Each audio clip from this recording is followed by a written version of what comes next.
नमस्कार दोस्तों, आप सबका स्वागत है। तो दोस्तों, आज हम अहंकार पर काबू पर एक कहानी देखेंगे। तो दोस्तों, कहानी कुछ इस प्रकार है। काफ़ी समय पहले की बात है। एक गांव में एक मूर्तिकार रहता था। वह मूर्तिकला से बेहद प्रेम करता था और इसी के चलते उसने अपना पूरा जीवन मूर्तिकला को समर्पित कर दिया था। वह इतना ज़्यादा पारंगत हो गया था कि वो जो भी मूर्ति बनाता था वो जीवंत होती प्रतीत होती थी। हर कोई उसकी कला की प्रशंसा करता था। उसके चर्चे दूर दूर तक थे। अपनी इतनी प्रसिद्धि देख उस मूर्तिकार में अहंकार आ गया। इस भावना में वो खुद को सर्वश्रेष्ठ मूर्तिकार मानने लगा। उम्र बढ़ती गई और जब उसका आखिरी समय पास आ गया तब वह मृत्यु से बचने की युक्ति सोचने लगा। वह चाहता था कि वो यमदूत की नज़र से बच जाए। अंत में उसे एक युक्ति सूझी। उसने अपनी बेमिसाल मूर्तिकला का प्रदर्शन करते हुए 10 ऐसी मूर्तियों का निर्माण किया जो दिखने में एकदम उसके जैसी थी।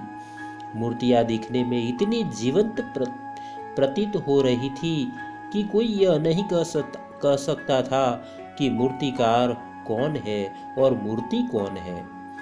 मूर्तिकार उस मूर्तियों के बीच जाकर बैठ गया। उनमें से मूर्तिकार को पहचानना मुश्किल था। फिर यमदूत उसके प्राण हरने पहुंचे, लेकिन वो 11 एक जैसी मूर्तियों को देख अचंभित हो गए।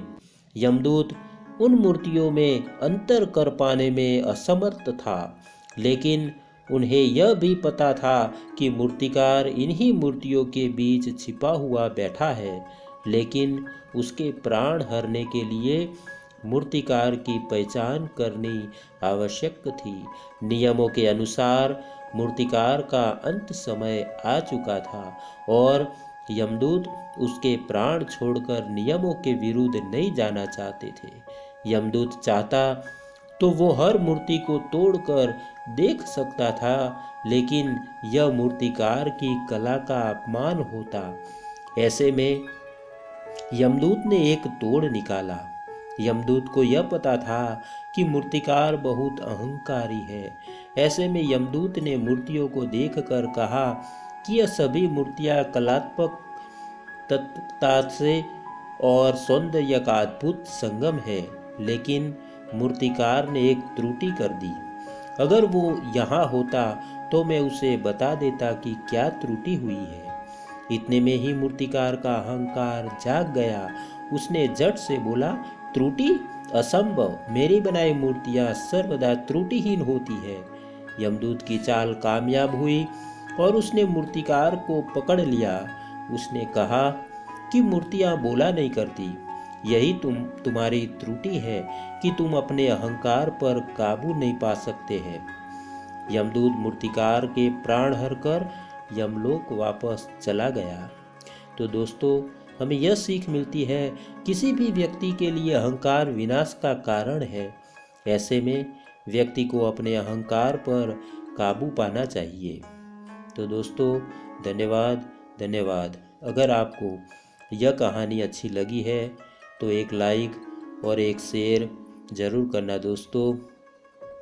दोस्तों, चैनल को सब्सक्राइब करना मत भूलना। आपके प्यार को इसी तरह देते रहना, क्योंकि हम आपके लिए इसी तरह की अच्छी और मनपसंद कहानियाँ लाते रहें। तो दोस्तों, फिर मिलेंगे एक और नई कहानी के साथ। तब तक के लिए आप सबको हमारा धन्यवाद।